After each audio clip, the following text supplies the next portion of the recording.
Well, happy Monday, everybody. Welcome to the Cluster Puck Podcast, part of the MHRT network here at Center Ice. I am Nick, and wait for it. She's going to be here in just a second. Hang on. She'll be adding herself in about 3 seconds. Hey, here she is. It's Brit. Mass chaos at my house. My doorbell's ringing. I love that I live in the day and age where I can answer it from my phone. So there you go. Yeah, why do we have school visitors on a school night? I don't know. So hello. Well, it was perfect timing too. I was saying here at Center Ice, I'm Nick, and then you just popped up. So you just wait for the dramatic entrance. That's exactly what it is. Pretty much the story of my life. I've mastered the coming in hot. That's my character, I suppose. There you go. It's your forte of dramatic entrances. So, well, welcome everyone to the Cluster Puck Podcast, part of the MHRT network. Again, if you're new here, don't forget to like and subscribe, follow the MHRT network so you can get notified when shows like the Cluster Puck Podcast go live. You can follow them on Instagram, YouTube, Twitter, Facebook, wherever you can find your podcasts. You can also find us on Apple Podcast and Spotify. And then if you want to follow us specifically, you can follow us at the Cluster Puck Podcast on Facebook, and then Cluster Puck Avs on Twitter, X, Threads, and Facebook, or on Instagram, excuse me. Okay, before we begin, today is 9/11. We do want to reach out to those families real fast. Just say that we do not forget the events of what happened 22 years ago now, 9/11.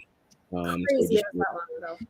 It's been a while. That's crazy. We were there just in April, and still just there's still that very, very reverent feeling around those pools and stuff I think New York City. A lot more distant because we're not anywhere near it, but I can't imagine that that's something that ever is far from your mind if you live. Exactly. Yep. So we want to keep all those that were affected on that event 22 years ago today in our thoughts and prayers, wishing nothing but the best for wounds to heal. So that being said, also today marks 1 month away from the official puck drop of Avalanche regular season hockey. I'm so sick and tired of listening to true crime podcasts, and you're one of the people that I message. You're a true crimer, huh? Not to bug the crap out of you. And so all summer I listen to podcasts. I listen to podcasts while I work. I have tinnitus, so I pretty much go insane if there's not a noise around me. And every day when I load up my podcasts and there's there was a new 32 Thoughts and the Steve Dangle podcast is back. It has been heaven the last few days because I pretty much locked on and I think Mile High they would kind of did throughout the summer, but that's all that I've had for hockey. And Chicklets gets a little bit old and they're dry in the summer because they don't even do much talk. So I just I'm so excited for hockey season. Muskies started their preseason this weekend, so it's go time. And Very it feels good. like it.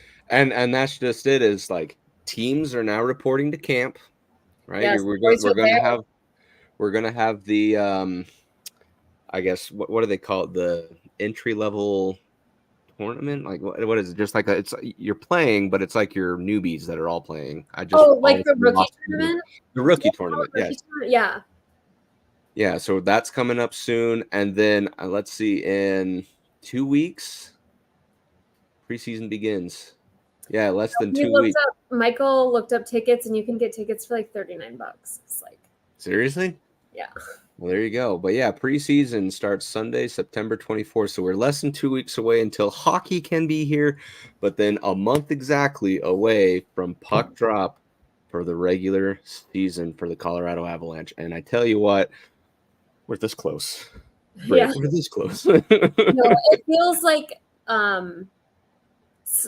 such a redemption year. I just want to fast forward through the regular season. I hate wanting to just fast forward through life, but also I kind of just want to fast forward through life. You just want to know the results. That's all you need. Yeah. Yeah, we got a lot going on this year. This is either going to be a super fun year or just a super not fun year. Yes. And kind of with what Avatar said here, just to touch on his comment, the Women's Professional Hockey League, they're going to have their draft here in, I think, 5 days. I think it was the 16th. Yes, I am new 16. Super excited. So they have 6 teams, and they've struggled to get it off the ground because they have had 2 leagues. And so the talent has been dispersed between 2 leagues. And, I know that we get a lot of like WNBA ads, and ESPN is pushing that really hard, and that women's sports can be hard to watch. But I always tell people, if there is a women's sport that is worth watching, it's women's hockey, because they're considered non-checking, but there is not a more violent and gritty sport that can be played without checking. The finesse is there. It's so much more finesse. It's super exciting. So they have 6 teams. It's like Boston, Montreal, Toronto, Minnesota, New York. So yeah, they have 3 American, 3 Canadian. And it's just like super badass. Like they've got women agents now that are, it's really cool. And what's really cool also, wherever anyone lives, they're doing, like off location games. So they're neutral site games. That's what I was looking for. So there might be a game near you. They're looking for like bigger arenas. I would imagine like USHL arenas and stuff might be an option. They're looking for places that seat, I think it's like 4,000 to 6,000, because the joke was that it's still more than Mullet Arena. So they need the support, and hopefully they can expand. But so they had the 2 leagues, and the NHL didn't want to support either one of them fully because they didn't want to pick sides. So now with one acquiring the other, they can go all in. And so they have NHL backing, and that's so big, because that's what they've been lacking, is the NHL backing. So now that they've got that NHL backing, they're talking about doing like the 3-a-days in Toronto. They're talking about on the Dangle podcast, where they do like an AHL game, women's game. So it's going to be awesome, and just support it. Like just give it a watch, because go support it. A lot of the sports, that women's basketball is real hard for me to watch sometimes. So I can understand the hesitation there, but women's hockey it's a different world. It's awesome. Yes. And so if you guys do want to follow them, I mean, it's a shameless plug that I would for sure go and support any day of the week. Anything that supports the game of hockey, I'm all in for. Right. They're the PWHL, which I'm guessing stands for Professional Women's Hockey League. You can follow them on all the platforms. I think on Instagram, it's the PWHL official. And now here's the fun part, just real quick to touch on that. They haven't released the team names yet, like their nickname. Yeah, I know. Which Allie and I are word over here, like speculating, like it's so cool. Like what could they be?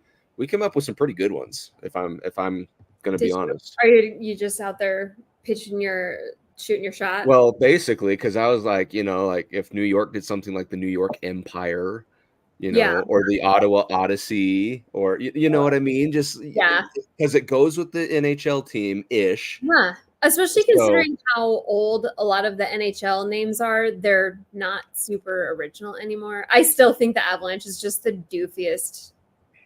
I mean, it's better. What was the other main contender for the Avalanche? It was going to be the Rocky Mountain Extreme. Yeah, that is so dumb. Holy shnikes. That's the next reverse retro. It better be.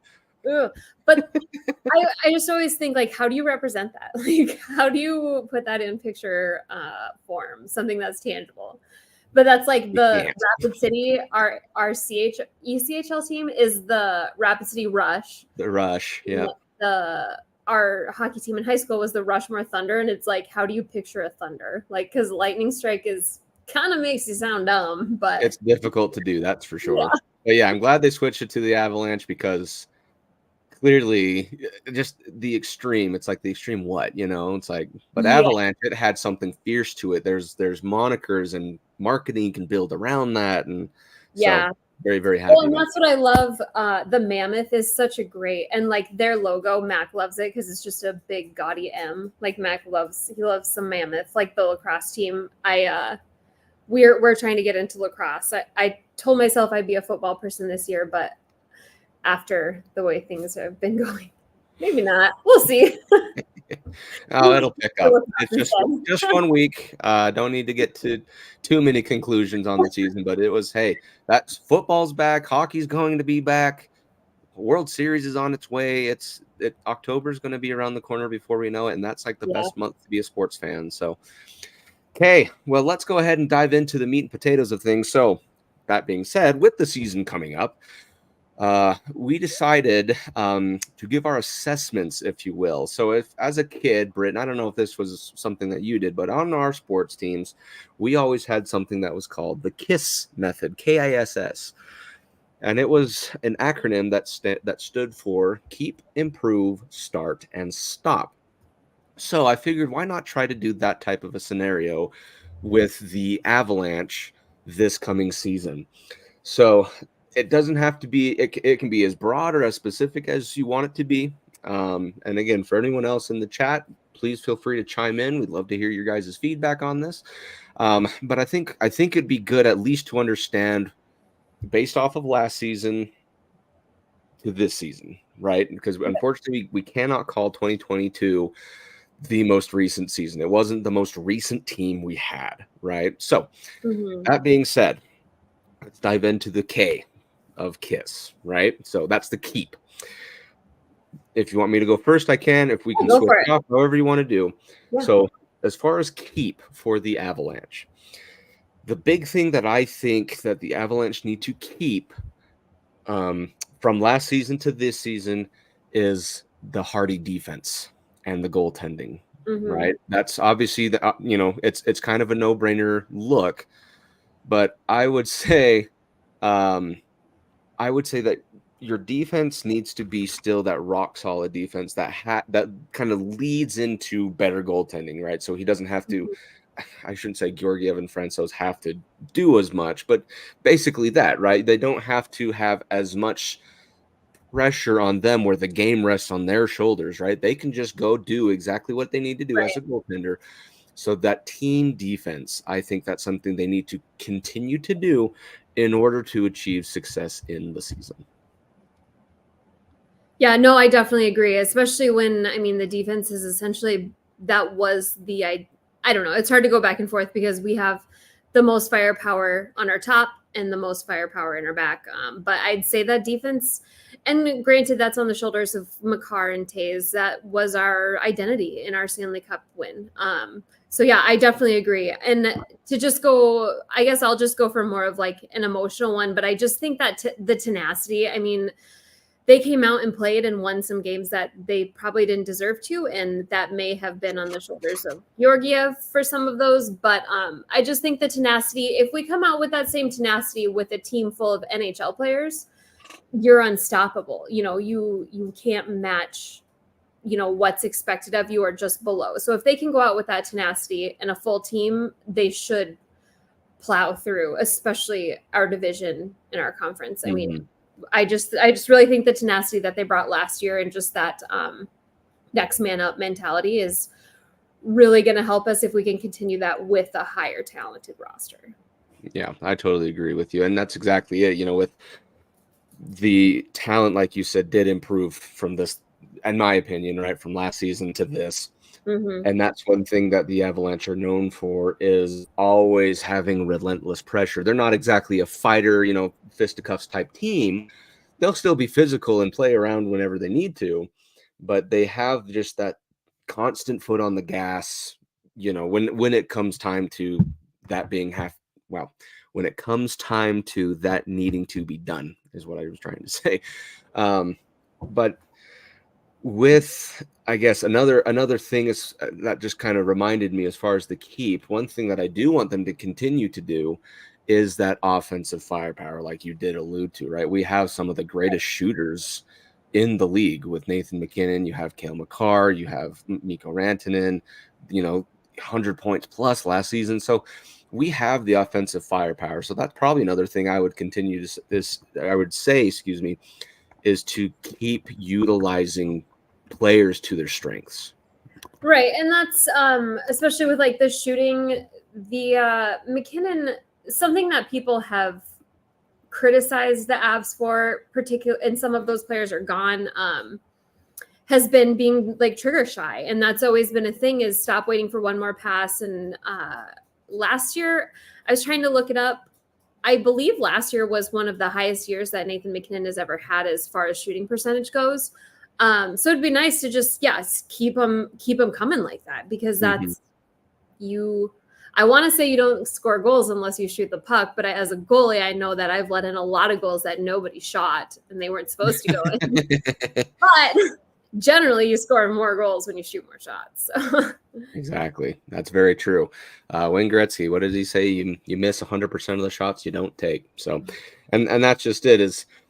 That's going to, I guess, kind of really lead us into the next segment here as far as the I, which is improve. Mm-hmm. So we'll let you start off with this one, Britt. What do the Avalanche need to improve on last season into this season? Well, I guess, and I don't know if you can expect somebody to improve it, but and I can kind of hit one of my little tidbits I wanted to hit, but I just think that overall health, recovery, like the focus on recovery. Josh Manson came back hurt. Helm came back hurt. We had issues with Nuke coming back hurt. And that kind of is one piece of news is we lost Sean Allard, which is our skills coach. And I'm not sure how much he plays into the recovery, but he is like accredited for a lot of people coming back healthy and strong. So I don't know if that has anything to do with, they haven't said why he left, which is weird because I believe I saw his son is on a roster for the rookie tournament. So, I mean, it's not like there's a conflict of interest there or something, but I don't know what the exact reason what he was for leaving. He is, oh my God, Bill is already going for it. I mean, I agree with the last part. But yeah, so losing him, I'm curious if maybe they're looking, if it was them parting with him, looking for somebody that has a stronger focus on the health as opposed to just the skill part of the recovery, or I'm not sure if those correlate at all. But yeah, just the overall health and recovery, not coming back too soon, it just, and it helps that we were so stacked the year before, but just seemed like our Stanley Cup year, we were able to let people sit longer and truly recover, like that McKinnon injury, just let people take more off that they need as opposed to trying to bring them back early. Like Makar, I don't think he was ready to come back. You know, usually Makar has come out and busted out some of his best games following a break from an injury. And last year he came out and played some of the worst games that I've ever seen Makar play. So yeah. I just think that focus on a full recovery should be priority. Yep, I totally agree. And like you said, it's nothing you can teach. You know, it's just kind of either coincidental or like a situational bad luck stuff like that. But that recovery process, like you mentioned, it's definitely one of the bigger things. And actually, kind of side note, speaking of recovery, got this little tidbit of information this morning that Chris McFarland in an interview today said he is hoping that Gabe Landeskog will be able to play in the playoffs this season. Hopefully, right? It's not set in stone. And honestly, this is just my personal opinion. If I could just say, you're just push Gabe to the side and have him come back completely healthy next season. I mean, we don't have the cap space to bring him back anyway, so he's going to have to find a way to be injured until the playoffs. But the fact that it's even a possibility is so reassuring because I know that he's been on the ice. There's been videos of him on the ice. So the thought, you'd think that you would know pretty quick if it just feels awful and everything is wrong. So hopefully that's a good sign. And then also with that, Josh Manson is a full participant in practices. Yes. So, whew, hopefully. So is EJ, ironically, and he's not even on the team. They're going to have to push him out the door. You see him in his Buffalo Sabres warm-up gear, but he just doesn't want to leave. And that just makes me so sad, first of all, because I was like, oh, he'll come back. So weird for them. Yeah, I heard like somebody talking about like a trade deadline acquisition. I mean, we did that with Jack Johnson, so why not? I don't hate it. Yeah. Okay, an improve for me, and Bill did allude it to one. I guess I'm sorry, I can't figure out if I want my hat on or off, but Bill did allude to one of them. One of them was the penalties. We need to stop taking really dumb penalties, right? There have been a lot of them that have kind of ended up costing us more than anything, as far as just big momentum shifts or just costing us the game entirely. Yep. So Overtime penalties, like exactly, it's wild. Exactly. And the big thing about that is, we have now Miles Wood and Ross Colton who have, had infamous for penalties in the offensive zone. Exactly, right. So they have had a history of being penalized in I guess bad timing situations. Right. There's value in penalties, and there is. Landeskog has mastered taking the valuable penalty. Exactly. Breakaways, stuff like that. And then like vibes penalties that you take simply to, get people going. But we are like Mikko Rantanen is the poster boy for taking stupid penalties. And last year he really did clean it up a lot. But if we can look at someone who represents making bad choices and slashing hands because he's mad, that's exactly. Yep, exactly. So that one is kind of part one as far as my improve. You need to just not, because 5-on-5 play, we're pretty good. We're middle of the pack. Now, as far as drawing penalties or that, of that nature, that's kind of one where it would be nice to see that improve as well, as far as being able to take a penalty and not retaliate, because that's right. A lot of things in the NHL is you're given a power play and then one of your guys retaliates and all of a sudden I've told my mites so many times, if you retaliate, you're going to the box. Like the second one always goes. Well, so that's kind of like the golden rule in hockey. If you retaliate, you sit. Second guy goes. That's just kind of the rule. It's like an unwritten rule, but yeah, that's what I would say is just any type of way we can get those man advantages during the season. That's all right with me. You know what I mean? Right. Part two of that improve that I was thinking on is we really need to have better passing. A lot of last season, just from what I saw, maybe I shouldn't even say passing. Maybe I should just kind of say passing and finishing, but more focused on finishing, because there's a lot of things, granted, if it were bad luck or a bad bounce, something like that, it's part of it, right? But there are just a lot of times where we just wouldn't finish the way that we should, especially with those open net opportunities, which I think speaks to. Sorry. No, go ahead. It seemed like we particularly struggled with the transition, and I think that speaks to having AHL players unfamiliar with systems, the speed. And I mean, any NHL player will tell you the NHL is just a beast that you can't be prepared for until you're out there. And essentially none of those AHL guys, short of maybe Brad Hunt, got enough time up to truly like find their footing. So you could really see the struggle and the transition, which is something we hadn't struggled with so much before. And it was very forced a lot of the time. So we had a lot of turnovers in the transition, and I hope that is cleaned up with, once again, an NHL roster out there on a regular basis. Yep, exactly. So there's a lot that could be improved on. Obviously, this whole season is going to be different than the last. A lot of stuff that's being taken away from the last season with the first round exit. So hopefully a lot of these players take it kind of personally, so that they can better improve themselves. You'd have to think that Nate is as fired up as ever. Oh yeah. So. And I bet you he's trickling that to Jonathan Drouin, because you see them practicing exactly that, the perfect pass. Yeah, so that's one of my timer or a wrist shot.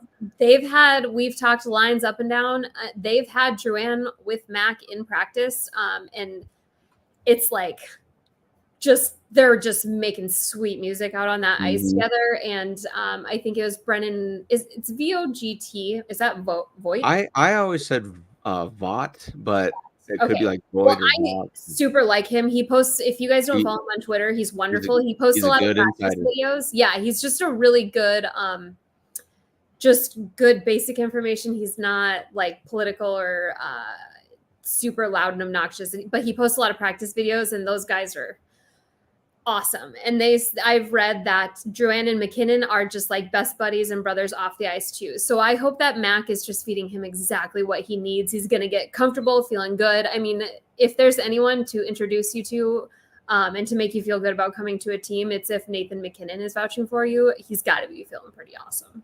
Yep, exactly. So it's interesting to see. So far, it looks like it's going to be a really good mix between the two. So hopefully that kind of carries through to the season. Yeah. Okay, moving on to the start.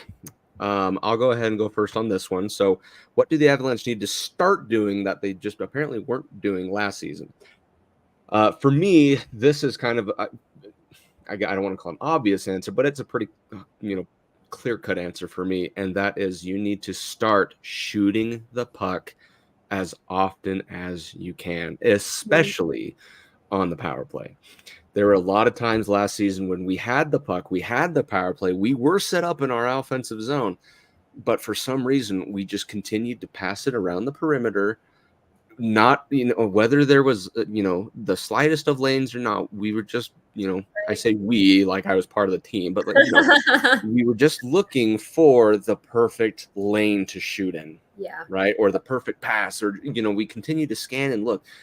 That's the thing, though, is if you're on the power play and you have somebody in net, something screening them, puck luck is a weird and fickle thing, take the shot, just if you have even the slightest of chances, just take it, because the thing is, if it gets redirected or it bounces off a pad for a big rebound to put it back in, those are chances that I know the Avalanche have the skill set to tackle that and to actually put it in the net, so Yeah. you can't do that if you don't take the shots. And like I said in that previous one, as far as the keep, you have the offensive power, exactly what skill sets they have, for example, on your offense, who your first power play unit is going to be in their skill sets. So why not utilize that? They can shoot the puck outrageously accurate, might I add. Use that. So that's going to be my start for the season, is they need to start shooting the puck more. Well, and I would think with a departure, I know that one person that you often watch second guess, even on like breakaways and 2-on-1s, is Newhook. That certainly seemed like a struggle through the entirety of his Avalanche tenure. But fortunately, in the arrival of Ross Colton, we have a dude who shot 19% last year. Like, the guy shoots the damn puck, and he struggles in other areas. He certainly isn't the strongest on the defensive end, but that guy shoots the puck. So I really think that we're going to have a lot more trigger-friendly players this year, fortunately, and maybe less holding back. And with Johansson as like a playmaker, I really think we might see some better opportunities a little deeper down, especially in the second line. Like, we did not have playmakers that could set people up for successful shots. So I really hope to see more shots I think Johansson and Ross Colton will change that drastically. Yep, I agree. Let's see. What else as far as this, as far as a start goes? Is there anything, Britt, that you would say start doing? Starting when the game starts is really where I'm at. I just feel like we have put the bed in the first minute of the game so many times. The slow starts absolutely kill me. I hate relying on a comeback so much.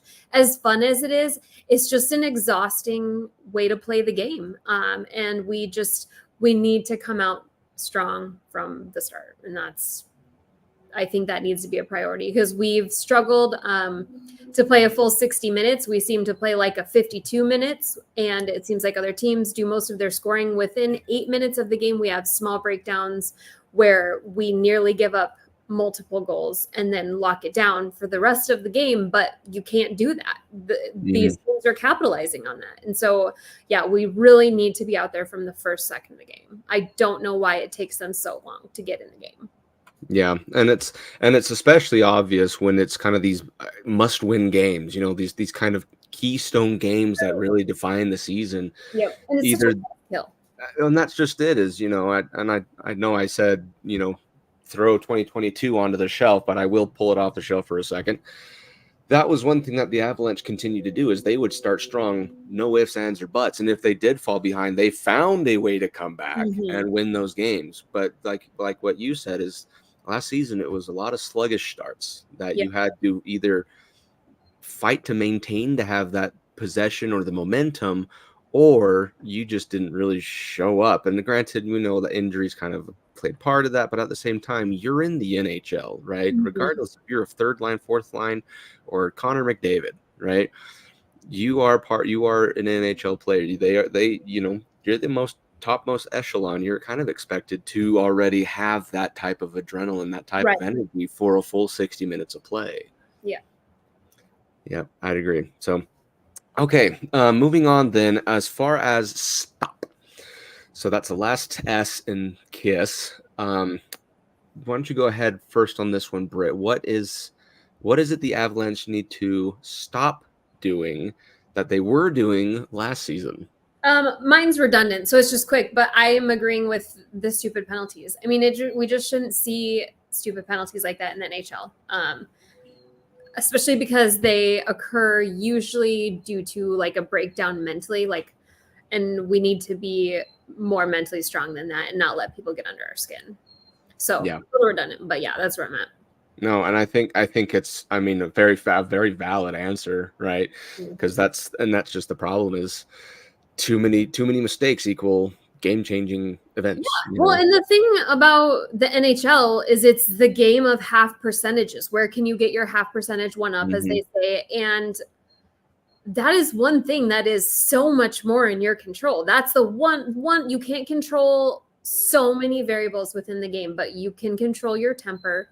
And I'm not talking about like accidental penalties, tripping, in people's feet, but like slashing, cross-checking, just stupid, worthless, non-accomplished things. You can control that, and you have to. Yep. Like, those are the half percentages that you have to take. Yep, and not to call this player out, but you saw that Mikko Rantanen had a little bit of a temper sometimes where something wouldn't get called his way, and he would go and retaliate, and boom, he gets 2 minutes into the box.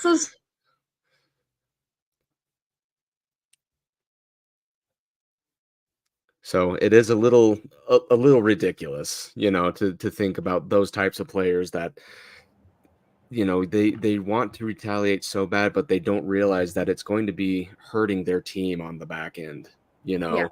Well, and really where we saw McKinnon elevate himself was by channeling that into being productive with his anger, as opposed to being stupid about it. And that's, you got to find a way to channel it. Take that anger and make it useful. Like, this is what I tell my kid all the time. Like, you're mad, now go do something with it. Get mad and do something good, because that's what's going to piss him off the most. Like, that's what I always tell him.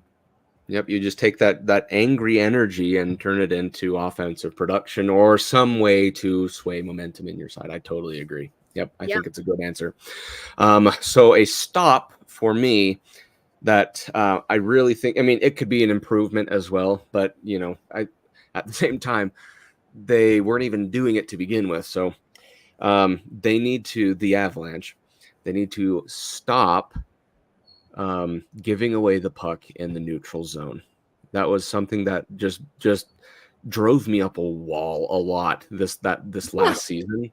Is they would have a really great back check or something like that. They'd get control of the puck.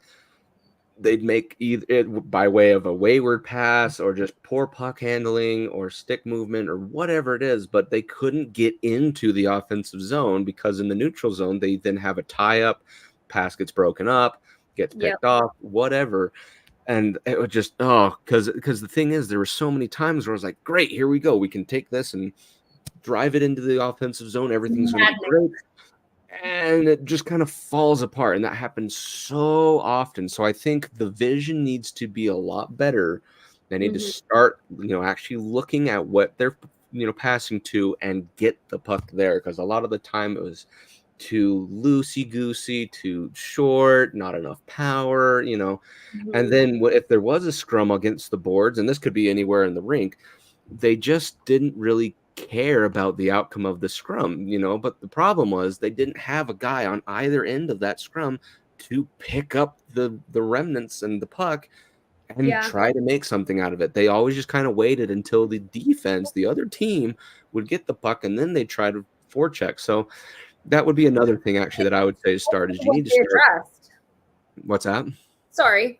Hopefully, I mean, it seems that that's exactly what they looked to address when you look at guys like Mildwood and Ross Colton, who are competitive and they're battlers. They're guys who fight ferociously. So hopefully, that's what we're looking to address, is guys willing to go into those hard places. Exactly. And they need to have that, if there's one guy or two guys in a scrum, they need to get somebody on at least one side of that scrum. Yeah. So that they could collect the puck and try to make something out of it. Because that was one thing, again, where I'm like, okay, so we have two guys in the scrum. They have two guys in the scrum, but they also have two guys on either end of the scrum to pick up the pieces. So if, I get depending on where it is and stuff like that, there's always that conversation, but it just was so dumb because that's a possession that you don't get to have. Yeah. And, you're more likely to control the outcome of the game if you control possession of the game. So I think you just need to clean it up, make it sharper, make it more crisp with your passing, with your handling. So I'd say you need to stop letting that happen. Stop having turnovers in the neutral zone. Stop letting them win those scrums. So that's kind of what I would think would be a really good asset to have as far as that's such a huge. I cannot remember for the life of me who it was, but I listened to this coach discussing how games are won during board battles. Like board battles needs to be the absolute focus all the time in like the small games. And that's such a big USA hockey push, is the small games and winning board battles. That's how you win games, is being able to control against the boards. I mean, because open ice stuff that's such a minute aspect of the game, like pass interferences and stuff. It's those board battles that change the outcomes at all levels. Yep. That's exactly right. So, and this is no different case, it's those tiny little tic-tacky things that, kind of like with free throws in a basketball game, you don't realize how much they add up until you see how many points you've scored off of it. So anyway, that's our KISS, keep, improve, start, stop for the Avalanche for this coming 2023-2024 season. Let us know in the comments, DM us, whatever you want to do. Let us know what you guys think the Avalanche should keep, improve, start, and stop for this upcoming season. Okay, let's move into things now. I believe we have a little player spotlight prepared by one Brittany. So I'm really excited for this one. So lay it on us. Sometimes when I look people, when I'm like doing some like looking for more like personal stuff, it's hard to find a whole lot. And then some people are just gems, and Ross Colton is an absolute gem. Like there's just a treasure trove of fun and interesting. He's just a really kind of out there in the spotlight kind of guy. Like he was very active in Tampa as far as like going places and meeting people, doing social media stuff. He seems like just a super fun person. I love his story, but so everybody knows Ross Colton has not played a single game for us, but we have signed him to $4 million 4 years. 4 years. Yep. Yeah. So he is called, and I didn't know this is his nickname, but everything that I read from like Tampa news sites and blah, blah, blah, they love him. They absolutely love him. And so we traded a second round pick at a very early set, like 36, 32, something like that. And we traded that for him, that we got from with the New Hook trade. And it's nice because I was thinking about it, and Tampa is essentially, we in Tampa are so close, like the way we model our game, the way we model our like mental, like our coaches. We've got those calm, cool, collected coaches. We're very meticulous. We're more of like the pro scouting. We don't really rely on draft picks. And the fact that we had to give them the draft pick to sign him is a good sign, because they wanted to keep him. Tampa did not want to lose him. So that is a good sign. It's not like, you can kind of wonder like, and it's different circumstances, but like just being given Johansson is kind of like, but they're in different circumstances because they needed clear cap. But it's so nice that they didn't want to get rid of him. They loved him in Tampa personally on the ice. His high school, college coaches, they all had just really, really good things to say about him. He grew up in New Jersey, and he was a huge Devils fan. His nickname is Ross the Boss Colton. So I love nicknames. I'm a person, so I'm sorry if I annoy everyone. especially if I can't spell their name. So like Yeah. Nichushkin, I just cannot remember it, and I've like mind screwed myself so many times. So that's why I can never spell his name. But yeah, so he grew up a Devils fan, and it was kind of funny because he had talked about they used to watch StubHub, him and his little brother, and they would buy the cheapest tickets during their Stanley Cup run, and they would take the train down and go watch. And he said he would wear a John Madden jersey, and his little brother had a Bro jersey. But yeah, so they would just, and that's like so crazy to think about your kids going to an NHL game alone. But he was born in '96, so like he's pretty young, but his parents must trust him. I thought it was kind of interesting. He said that he models his game after Parise, which Ross Colton is essentially like going to be our saving grace as far as the Landeskog replacement, because Ross Colton is an incredibly intense competitor, and he's huge on those garbage goals and that net front presence. He battles, and that's what somebody referred to him saying, that he would rather eat glass than lose a hockey game. Like, it sounds like he is just an absolute competitor, and I love that. And that'll jive well with MacKinnon. I mean, MacKinnon expects that, so it's kind of nice because I just feel like he's going to seamlessly transition in the locker room. He and sometimes, so you've got people that are good and they never show up, especially last year, guys that don't show up. You've got players on other teams that don't show up, but he came out and in his rookie year played amazing. He was with Tampa on their first Stanley Cup run. He didn't get on the cup because he hadn't been playing long enough. But then the next year, do you remember who scored that Stanley Cup winning goal for them with a puck battle? I mean, we have just acquired some of our demons. It's kind of interesting. So yes, Ross Colton, heartbreaker. Maybe bringing on Kovalenko, another heartbreaker. Just the guys that just killed out. Who's going to buy them all? So he scored the goal to win the Stanley Cup. And I'll just go right. I don't have too much more on him, but his coach, when they asked about like, how did you, his high school coach, did you expect this out of him? Like, did you expect him to be such a competitor? And I'm just going to read it because it's kind of long and I don't want to. So this is from the article. It says, Scott Bertoli's first wow moment with Colton came his freshman year of high school. Colton went to Princeton Day School in New Jersey, getting to play with his brother Rob. They were playing in a game at the Hill School, a boarding school in Pottstown, Pennsylvania. They had taken a half-hour bus ride to get there, and the players were getting changed in the locker room. All of a sudden, Colton came out looking like he was going to cry. Coach, I don't have any skates, he said, which if you've played hockey, you know that is the walk of shamiest shame to go tell your parents or your coach that you forgot a piece of gear. Like, it's the worst. So says Colton must have left his skates in his other bag for his travel team. Bertoli was good friends with the opposing coach, so he asked for help. And the other coach asked, who is it? One of the Coltons? Let me guess, the little one? The opposing coach said, watch, I'll give this kid skates and he'll come score a hat trick. Come on, Bertoli said. He's just a freshman. They brought Colton into the JV's room and all the players' skates were hanging in their stalls. Colton was told to take any pair he wanted. The best he could find was a pair that was a size too big. Colton stumbled around. Colton stumbled around during warmups, but Colton scored a goal first in the late in the first period on a rebound. During the second goal, he took the puck from his goalie going end to end. He beat the defender twice and went from forehand to backhand deep to beat the goalie. The most amazing goal I've ever seen at that level, Bertoli said. It was almost in slow motion. Late in the third period, Colton stripped the puck from a player behind the net, dumped it in for an empty netter. They won 3-1 with Colton scoring all three. In the handshake line, my buddy said, son of a B, I told you he'd score a hat trick, Bertoli. Every time I see him, we laugh about it. It was he was the first one to text me after a goal in these playoffs. So basically his coach is like, he's always been like that and he's always going to be like that. And essentially nobody in his life ever expected anything less of him. The way his mom said that he was obnoxiously and painfully competitive as a child.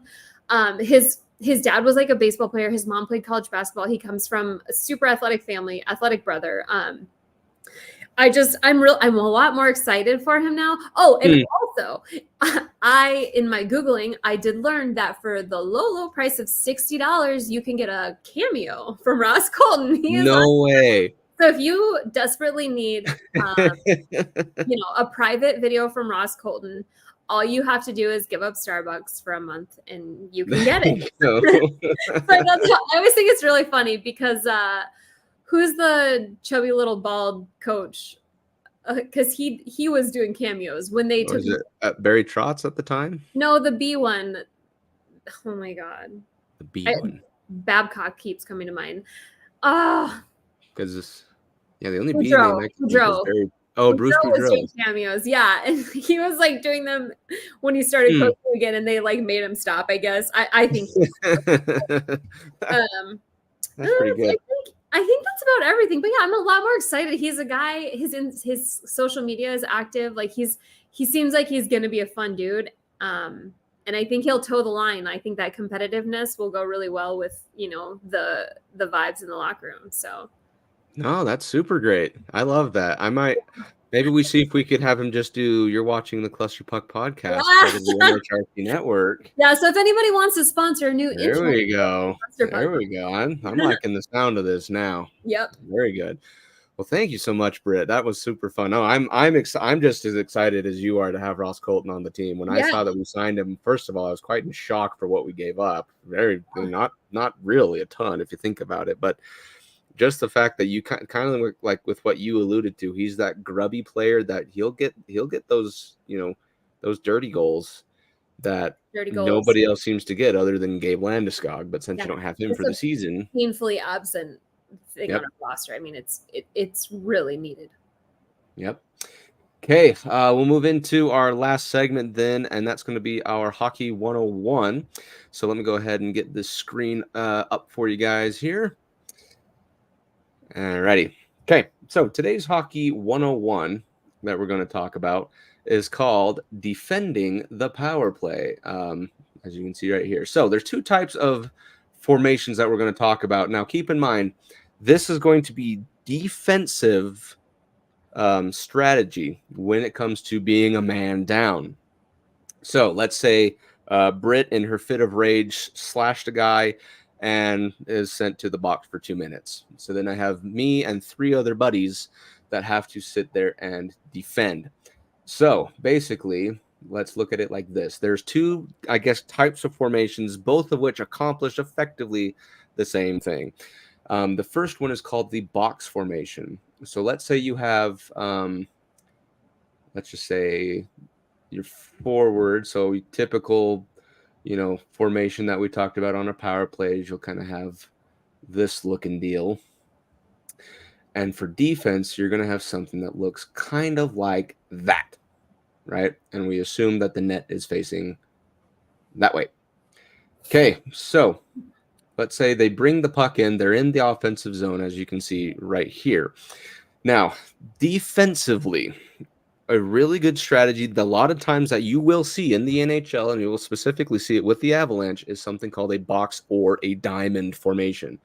So what that means is that you have basically a box that you do not leave from, right? And it is a solid and fluid moving box, which means if the puck, if I can move my mouse and hover over this correctly, if the puck gets past to here, everybody is kind of shifting over this direction. Yeah, it's like foosball-esque. It's very foosball-esque. That's actually a really good way to put it. Yeah. And same thing on the opposite side, right? So if the puck gets moved, let's say they have some kind of an interesting cross path there, everybody once again is going to be kind of moving in unison in the correct formation. So it's basically a box, if I could actually do my fingers correctly, that just moves all the way around, right? Now, the purpose of this beautiful box here is to take away any type of pass going across, trying to go through and down, right? Yeah, you're trying slot action. You're just guarding. Exactly. Sorry, I cut you off, Brett. What were you saying? No, it's just that slot action. You're looking to keep it out of the slot. Yep. So if this side, number 2 right here, that's the slot, right? You're trying to keep it out of there because that's the problem, is that's kind of one of the more dangerous areas, right? But if you keep it around the perimeter and close off basically any lane for both shots, passing, anything like that, because you'll have some pretty dangerous looking areas around this type of deal. Yeah, and you're just essentially relying on your goalie that they can stop anything from the perimeter. Exactly, because anything from this angle, the goalie, where is he? Right there, right? He should be able to slide post to post because a cross ice pass should be pretty well defended on the goalie side of things. What you're in charge of is breaking up passes. Sometimes what you will see, right, if I back out of this again, you will see a good number of times whoever has the puck, this defenseman, you probably can't see my mouse, this defenseman right here will cheat up a little bit to put some pressure on, right? But adversely, part of that means that the rest of these guys are going to have to pick it up just as much, maybe not as much as this guy, but just enough to still be able to keep a boxed formation. Now, that being said, it's kind of similar to a diamond, right? So that was the box formation. Again, that's the idea. The diamond is kind of the same thing. So it all just depends on your team and your, whatever you want to do as far as your strategy goes. But you will also, if I put them here, maybe similar to this, right? You'll have a diamond formation, and it tackles kind of the same thing.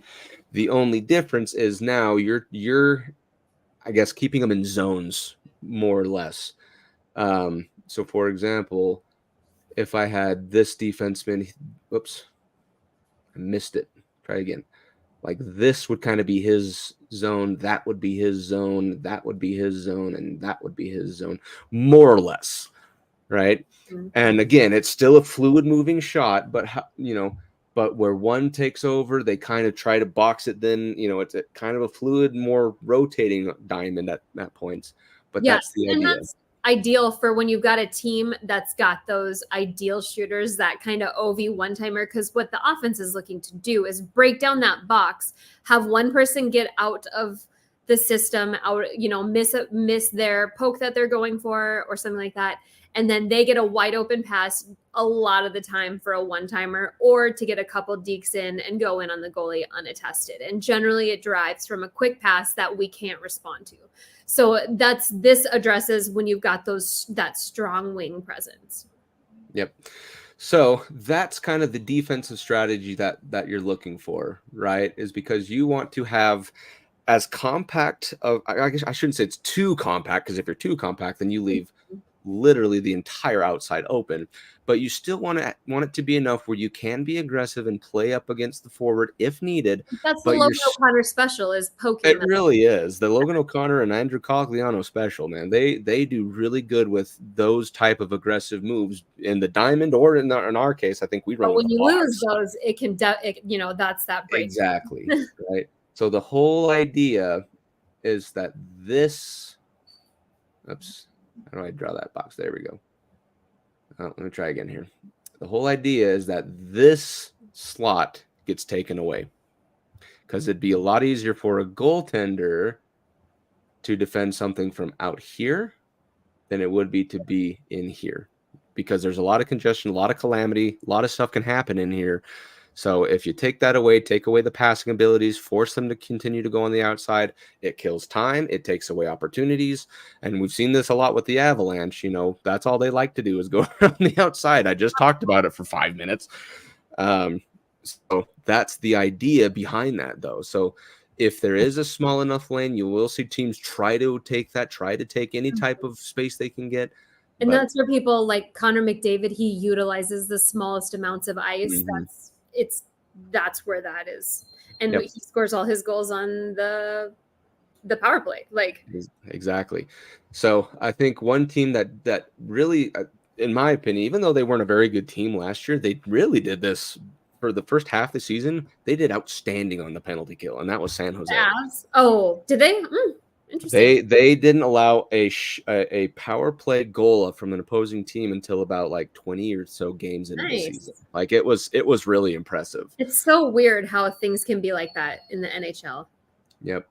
Because basically what they had is one guy covering, whoever, and then as soon as a pass was made, they would grab that guy, right? And if there was another, somehow cross ice pass to here, then they would have him come up and block, just they would always have that pressure, but they'd still sustain the diamond or the box. It was very impressive. It's an interesting concept because it's something that the like box diamond type, that's all levels. That's just, there's really not much. There's rotating and stuff that goes into it in the NHL, but for the most part, it's something that extends beyond all leagues and like knowledge levels. You teach the box when they're 6 and you're teaching them when they're in high school. It's the same concept forever, and it's still really hard. So anyway, that's your defensive strategy for a penalty kill. You have the box and you have the diamond. You'll just have to see which team uses what scenario, and just again keep your eye on that for this coming season, especially with the Avalanche and or who the Avalanche are facing against, and see how that mobility of that diamond and or box works. Okay, that being said, we only have one last thing to announce, and this is something that Britt and I are both very excited for. So this season, we on the Cluster Puck podcast want to start a fantasy hockey league. And this could be for anyone listening, anyone that wants to participate. You can please let us know. We were trying to gauge interest for everyone. We're going to leave as many spots as we can available. But this season, we're very interested to start a fantasy league with the Cluster Puck podcast. So if you are interested in participating in the league, let us know. Just show your interest, whatever you want to do. Maybe we should do like a poll. Like, we hadn't really talked about if we wanted to do like a paid one or not. I don't know, even like a cheap pay in, but I thought I think it would be fun. I'm going to do as many fantasy leagues as I can get into. Nope, you're good. So yeah, we'll gauge some interest as far as what you would like the league to be. But if you are interested in joining, please let us know as soon as you can, so we can put you in the list. I think the max spots we can do, I think we're going to just through ESPN or whoever we can go with. For done our ESPN and Yahoo, and the Yahoo one was that was a long time ago. Yeah, the ones I've always done are through ESPN, so I guess we'll still run with that, but we'll look into it. But either way, please let us know your interest if you are interested in joining the Cluster Puck fantasy hockey for the 2023-2024 season. And we will have an awesome grand prize for the winner, because I'm making it and I already know what I'm doing. You're really badass. Yeah. Okay, that being said, I'm gonna get picks 1 through 20, and then everyone else can fend for themselves. It's more fun to do fantasy with people that have various teams. It sucks if it's all the Avalanche, so you know that like your dudes that you know really well, everybody else knows your little gems, like your hidden gem guys. Like, so yeah, it'll be interesting if it's all abs people. Yep, I totally agree. I think it'll be great, to be honest with you. I'm really excited for it. So again, you can reach out to us, just Cluster Puck Avs on Facebook or on Instagram, Twitter, Threads, and then the Cluster Puck podcast on Facebook. So that being said, I believe that's all the news we do have, all the stuff we wanted to talk about this week. Britt, anything you wanted to add?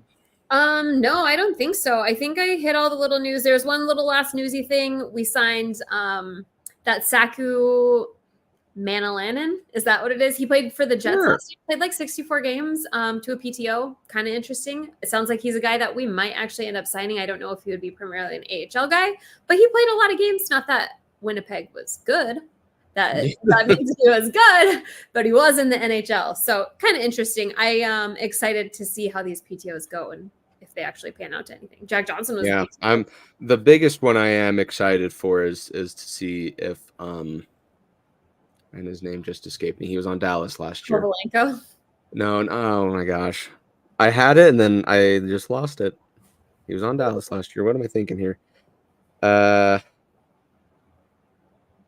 I can't remember. Sorry, why do I keep saying Kovalenko? No, you're good. Who? Kiviranta? Yeah, Kiviranta. Why have I been saying Kovalenko the whole time? You had, and I was like, who's Kovalenko? I can't remember.